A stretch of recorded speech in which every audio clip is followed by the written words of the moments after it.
Bagaimana menghadapi masalah keuangan sebagai orang tua tunggal.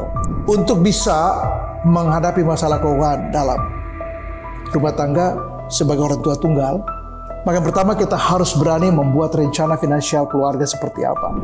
Ya, coba cari akar masalah yang membuat masalah keuangan dalam keluarga, apalagi orang tua tunggal.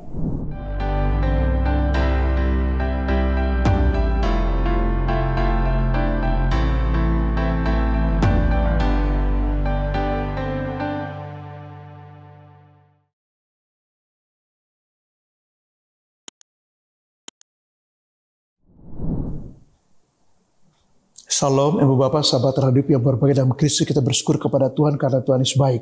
Hari ini kita dapat kesempatan untuk membahas tema penting. Tema saya ialah tema konseling. Bagaimana menghadapi masalah keuangan sebagai orang tua tunggal. Saya baca satu ayat dari Lukas 16 ayat 11.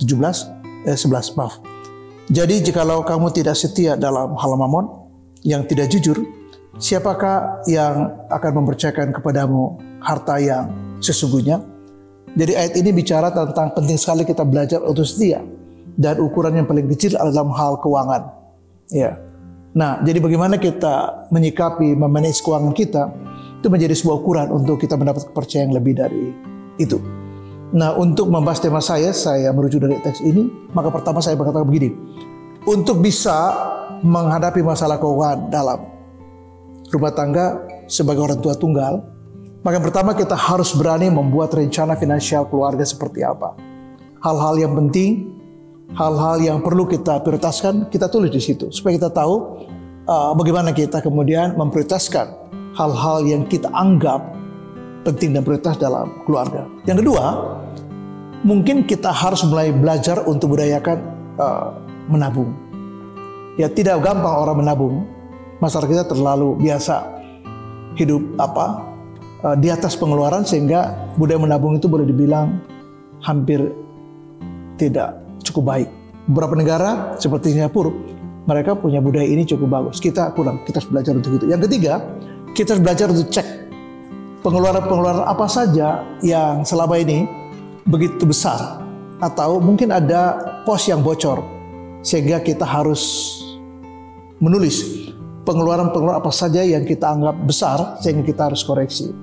Yang berikutnya adalah bahwa kita menghindari sikap boros dan sifatnya konsumtif, karena itu tidak baik. Nah, kita harus belajar untuk hindari sifat-sifat atau mentalitas boros, apalagi kita tidak bisa memprioritaskan hal yang utama lalu habis untuk memboroskan dengan mungkin keinginan, harapan, atau terpengaruh karena diskon, atau teman-teman kita membeli ini membeli itu, kita jadi terpengaruh, dan ini bahaya sekali. Jadi belajar juga. Yang keempat adalah menghindari sifat atau sikap yang boros dan konsumtif.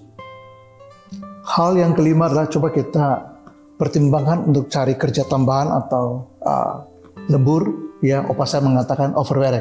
Jadi kita overtime, kita harus tambah coba jam kerja supaya bisa menambah income pada income kita di keluarga.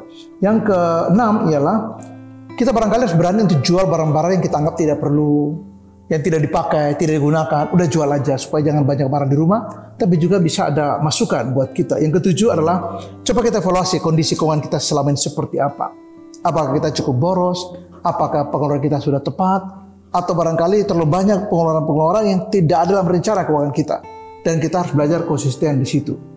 Nah, yang kedelapan ini penting adalah coba kita harus punya kebiasaan untuk bikin semacam dana cadangan. Ya, terutama ketika krisis. Nah, ini terkait juga dengan poin kedua tadi, menabung. Kalau kita menyisihkan cukup tabungan kita, maka ini bisa menjadi semacam pos atau strategi ketika kita mengalami semacam krisis, atau kadang-kadang ada pengeluaran mendadak yang penting, dan kita bisa untuk menyelesaikan itu. Kenapa? Karena kita punya dana cadangan. Jadi kalau kita punya poin kedua tadi, menabung yang bagus, maka poin ini akan tertolong. Tapi kalau kita tidak punya tabungan yang cukup, maka ketika terjadi krisis, ini timbul masalah buat kita.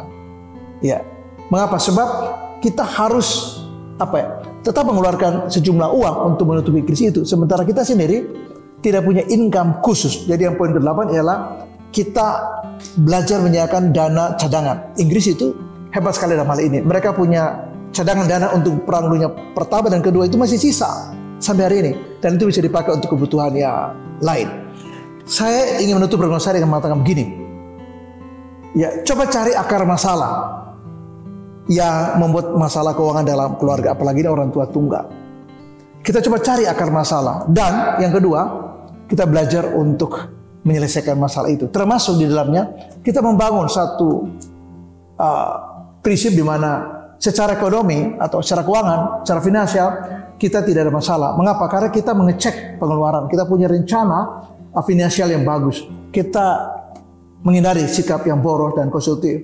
Dan kita belajar barangkali untuk lebih hemat, ya, menabung tadi, punya dana tabungan, dan kita belajar evaluasi untuk mengenal apakah sudah cukup sehat keuangan rumah tangga kita atau tidak. Dari kesempatan kita untuk belajar dan memenahi semuanya. Terus memberkati dan shalom. Amin.